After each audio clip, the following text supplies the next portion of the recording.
Hello, and welcome back to the Hot Zone Sports Report with me, Ryan Van Deaver. Now, let's jump into your dose of sports for Monday, May 13th. So, there was NHL last night, and the Panthers beat the Bruins, and a lot can be said about this matchup. A lot of Bruin fans out there are saying that it's not going in their favor in regards to the refs. And if you look at some of the playback, you can see why. A lot of phantom calls on the side of the Panthers and a lot of non calls for the Bruins. So Florida leads that series 3-1. And in another game last night, you had the Canucks up against the Oilers, and the Canucks, they took down the Oilers 4-3, with Vancouver taking a 2-1 lead in the series. Now on Monday night, you got the Stars taking on the Avalanche at 8:30. The Stars took the lead in the series the other night, so they lead the series 2-1 now. And as I speak to you right now, it is second intermission, and the Rangers lead the Hurricanes 1-0. The Rangers lead that series 3-1. So if they win tonight, that's a wrap.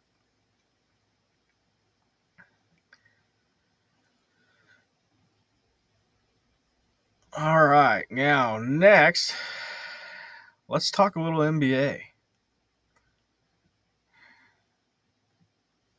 More importantly, I want to start off talking about Anthony Edwards and the Nuggets. So I watched that game the other night against the Nuggets, and good night. It looked like Anthony Edwards didn't stand a chance. Not just that he didn't stand a chance, but that it was his team that didn't stand a chance. Because if you just go through the stats, Anthony Edwards, let's start off. Anthony Edwards in the round two versus the Nuggets is averaging 32.3 points per game, 5 rebounds per game, 5.1 assists per game, 1.6 steals per game, 1.6 blocks per game. I mean, I'll give it to Ant. He's really putting the team on his back right now, especially with the 44 points that he had last night, going 16 for 25 from the field, highly efficient. Cat didn't play well. Naz Reid didn't play well. The supporting cast just is non-existent for the Timberwolves. And if they're going to win another game in this series, the entire team is going to have to step up. There's comparisons to Anthony Edwards and Michael Jordan, but even Michael Jordan didn't have to deal with stuff like this. He at least had Tony Kukoc who could hit corner threes. All right. Another thing is last night we talked about the Nuggets and the Timberwolves. The Nuggets ended up beating the Timberwolves 115 to 107. What was glaring to me was that with buzzer beater points in the first half, it was like a 5-point swing. So that was crazy. And the other game last night was the Pacers faced off against the Knicks, and the Pacers absolutely, completely obliterated, demolished, manhandled, whatever adjective you want to use, just completely destroyed them. By the end of the third quarter, yeah, it was basically over. And if you actually look at the points in the fourth quarter, the Knicks actually outscored the Pacers by 6 points. But Tyrese Halliburton ended up with 20 points and 6 rebounds. And so tonight, who is playing right now is the Celtics are taking on the Cavaliers, and here's a little bit of news. LeBron James is at this game. Just thought I'd throw that out there. Later on tonight, it's going to be the Thunder against the Mavericks. The Thunder, they're suffering from the same thing that the Timberwolves are suffering from, and that is the supporting cast. Shai Gilgeous-Alexander he's coming to play every single game. I think he's had one off game, and it's not even really considered off by his standards, but the experts call it off. So he's putting the team on his back every single night, and it's just not enough players are getting shots. Like Shai Gilgeous-Alexander, he's getting his shots, but Hayward, Holmgren, just go down the list. They are not getting their shots, and they're not doing very well this series ever since they took the first game. Really, yeah. Bottom line is your old players, they got to play, and they're not playing, and that's going to be a struggle for them the rest of the series unless they ended up stepping up.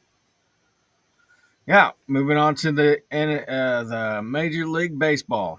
I don't know if you saw it over the weekend, but Paul Skeens, man, he is going to be one hell of a prospect. His slider that he has a 15-inch break, and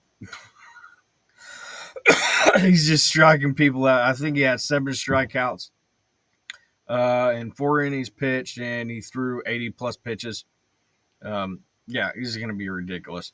But right now, in baseball, the Cubs are playing the Braves. It is 0-0. The Royals play the Mariners later tonight. The Blue Jays and the Orioles are tied at 2. The Marlins are leading the Tigers at the bottom of the 8th. All of these games are still ongoing. The Mets are leading the Phillies at 3-1. Did you realize the Phillies have a 28-13 record? Dark horse team, telling you. The Rays are beating the Red Sox 4-3. The Pirates are beating the Brewers 3-0. The Guardians and Rangers are tied at 0 at the end of the 3rd. And the Astros, with a 15-25 record, God, that's ridiculous. They are beating the Athletics 1-0 in the bottom of the 3rd. Now there's a bunch of games going on later on, but that is the games going on right now. Also, I would like to talk about the Detroit Lions. They signed Goff to, and I'm going to call it what it is. It's absolutely absurd. They are giving quarterback Jared Goff a 4-year, $212 million extension, which includes $170 million guaranteed. That was first reported by Adam Schefter on X. And let's just get back to it. The former number 1 overall pick becomes the highest paid Detroit Lions player in history.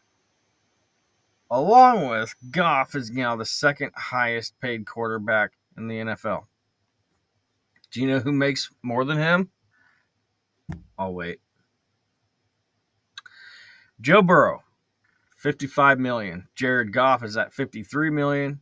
Justin Herbert is at $52.5 million. Lamar Jackson is at $52 million.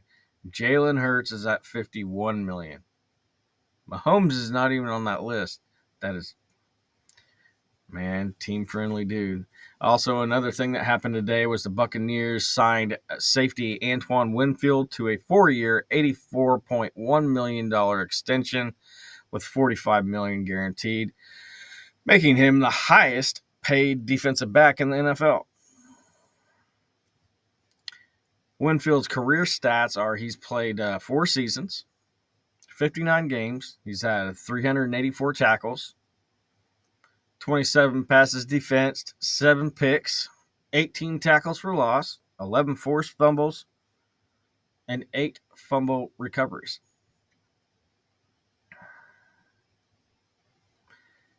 And some other football news.